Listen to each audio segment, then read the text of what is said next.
राजस्थान के बॉर्डर पर स्थित मध्य प्रदेश का शहर मंदसौर, जो मालवा क्षेत्र में आता है, यहीं पर स्थित है भगवान पशुपतिनाथ की अष्टमुखी प्रतिमा वाला मंदिर, जो पूरे देश ही नहीं बल्कि पूरे विश्व में एक अद्वितीय प्रतिमा के रूप में जाना जाता है। ये वही मंदसौर है जो लंकापति रावण की पत्नी मंदोदरी का मायका है। यहाँ आज भी दशहरा पर रावण को जलाया नहीं जाता है।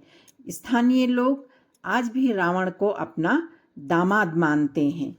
और ये वही मंदसौर है जहाँ पर अफीम की खेती शासकीय परमिशन पर निश्चित क्षेत्र में की जाती है। तो देखिए, अफीम की ये खेती है जिसमें फूल लगे हुए हैं, डोंडे लगे हैं, चीरा लगाकर अफीम निकाला जाता है और नारकोटिक्स विभाग को दिया जाता है। कहते हैं मंदसौर का पुराना नाम दशपुर था। ये जगह कर्क रेखा पर स्थित है, इसलिए सर्दियां जब चरम पर होती हैं तो यहाँ तक सूर्य की किरणें बहुत कम आ पाती हैं। इसी कारण से इस स्थान का नाम मंद सूर्य के नाम से जाना जाने लगा, जो कालांतर में अपभ्रंश के कारण मंदसौर हो गया। तो हम लोग भी अपने निजी वाहन से पशुपतिनाथ के मंदिर पहुंचे, फल फूल लेकर अंदर आए। अंदर परिसर में अभी निर्माण कार्य चल रहा था। उज्जैन के महाकाल मंदिर के इंफ्रास्ट्रक्चर पर यहाँ भी कॉरिडोर का निर्माण जो है चालू था। भगवान पशुपतिनाथ का मंदिर एक प्राचीन मंदिर है जो बहुत ही सुंदर ढंग से बनाया गया है। इसकी वास्तुकला और नक्काशी उत्तर भारतीय शैली की वास्तुकला और नक्काशी का एक उत्कृष्ट उदाहरण प्रस्तुत करता है। पशुपतिनाथ का ये मंदिर एक प्राचीन मंदिर है जो शिवना नदी के किनारे पर बसा हुआ है। कहते हैं यहाँ मंदसौर में उदा नाम का एक धोबी था जो नदी में पड़े पत्थरों पर पटक पटक करके अपने कपड़े धोया करता था। एक दिन भगवान शंकर उसके स्वप्न में आए और कहा कि तुम जिन पत्थरों पर कपड़े धोते हो वो मेरे अष्ट अवतारों में से एक है, वो मेरा अष्ट रूप है, उसे नदी के गर्भ से निकालो और स्थापित करो। उदा ने लोगों से बात की और मूर्ति निकालने का प्रयास किया गया। मूर्ति इतनी विशालकाय और भारी थी कि 16 जोड़ी बैल भी उसे निकालने में असमर्थ रहे। खैर, जैसे तैसे मूर्ति को निकाला गया और जब नदी के उस छोर से इस छोर तक ला करके उचित स्थान पर स्थापित करने के लिए ले जाने लगे तो मूर्ति अचल हो गई, मानो वो वहां से जाना ही नहीं चाहती हो। तो वही बगीचे में रख दिया गया और आज उसी स्थान पर भगवान पशुपतिनाथ अपने अष्ट रूप में विराजमान हैं। देखिए कितनी सुंदर प्रतिमा है। 27/11/61 को ब्रह्मलीन पूज्यपाद 108 संत श्री प्रत्यक्षानंद जी महाराज के कर कमलों से भगवान पशुपतिनाथ की प्राण प्रतिष्ठा की गई। बाद में ग्वालियर स्टेट की महारानी श्रीमती विजयाराजे सिंधिया द्वारा यहाँ एक विशाल मंदिर का निर्माण करवाया गया और मंदिर के शिखर पर स्वर्ण कलश की स्थापना की गई।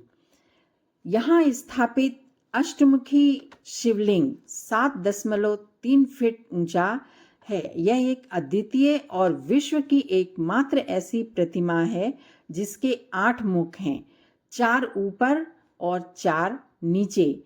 8 मुख पर आंखें खुली हुई हैं, तीसरा नेत्र माथे पर है, सिर पर मुकुट, गले में हार, कानों में कुंडल जैसे आभूषण शोभायमान हैं। ऊपर के 4 मुख मनुष्य के जीवन की 4 अवस्थाओं को दर्शाते हैं। पूर्व का मुख बाल अवस्था, उत्तर का मुख किशोर अवस्था, पश्चिम का मुख युवावस्था और दक्षिण का मुख वृद्धावस्था और प्रौढ़ावस्था को बताता है। इस तरह चारों मुख एंटी क्लॉकवाइज डायरेक्शन में जीवन चक्र को दर्शाते हैं। ऊपरी रो के ये चारों चेहरे तंत्र विद्या के बुनियादी सिद्धांत के रूप में भी जाने जाते हैं। यह भी मान्यता है कि चारों वेदों के बुनियादी सिद्धांत यहीं से निकले हैं। साथ ही भगवान पशुपतिनाथ के अष्टमुखों के नाम भी उनके अष्ट तत्वों के अनुसार हैं, जैसे सर्व, भाव, रुद्र, उग्र, भीम, पशुपति, ईशान, महादेव। इस मंदिर में 4 दरवाजे हैं, 4 दिशाओं में हैं, जो ये दर्शाते हैं भगवान के द्वार सब भक्तों के लिए हमेशा खुले रहते हैं। तो हम अपने ग्रुप के साथ पहुंच गए। मंदिर के द्वार पर बैठ करके असीम शांति का अनुभव किया। टेक्नोलॉजी यहाँ भी पहुंच गई है। दान के लिए स्कैनर लगे हुए हैं, जहाँ जो भक्त हैं ऑनलाइन स्कैन करके ऑनलाइन डोनेट कर सकते हैं मंदिर के लिए।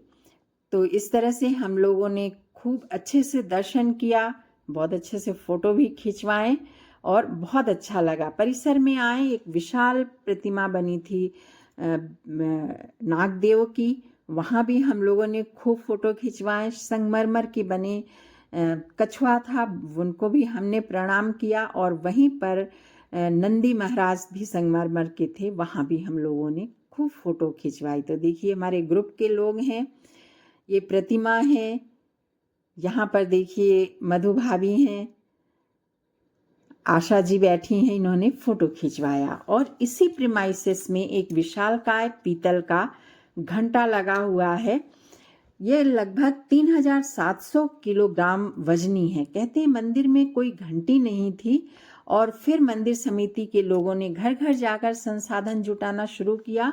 लोगों ने पीतल तांबा के पुराने सामान बर्तन दान करने लगे, कुछ ने नगद दिया और फिर लगभग 10 कारीगरों ने 6 महीने तक अथक मेहनत करके इस महाघंटे का निर्माण किया। यह देश का ही नहीं, विश्व का सबसे भारी घंटा है। इसी परिसर में तापेश्वर महादेव का मंदिर भी है, जो कि बहुत बढ़िया बना हुआ है। हमने यहाँ भी पूजा अर्चना की। शिवलिंग बहुत सुंदर उत्कृष्ट वास्तुकला का नमूना है। इसी परिसर में एक और अद्भुत स्तंभ है, जो अनेक छोटे छोटे शिवलिंगों से मिल करके बना हुआ। देखिए कितना सुंदर लग रहा है। हर स्टैंड पर शिवलिंग है इसमें, और ये हर सनातनी की आस्था का एक प्रतीक है। तो देखिए प्रेमाइसिस, ध्वजा देख लीजिए, मंदिर देख लीजिए, किसी भी मंदिर की ध्वजा और कलश का दर्शन कर लीजिए, लगता है जीवन सफल हो गया। प्रेमाइसिस देखिए कितना साफ सुथरा है, कितना बड़ा है। और भीड़ यहाँ पर बिल्कुल भी नहीं है, क्योंकि पूरी भीड़ तो प्रयागराज गई हुई थी। हमने खूब अच्छे से दर्शन किए, सुबह सुबह हम पहुंच गए। इसी प्रेमाइसिस में भगवान राम की एक विशालकाय कटआउट लगा हुआ है। संभव है आगे यहाँ पर मंदिर भी बने।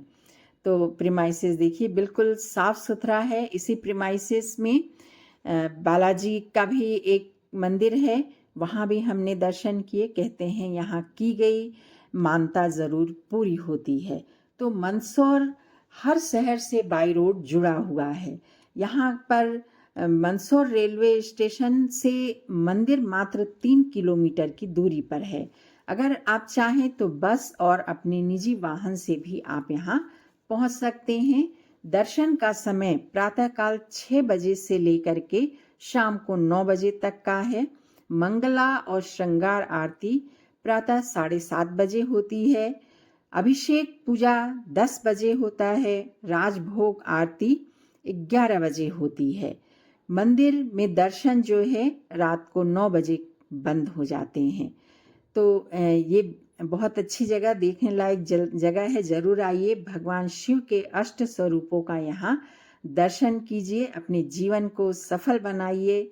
हर हर महादेव, जय शिव शंकर, जय भगवान भोलेनाथ, जय शंभुनाथ, जय हो।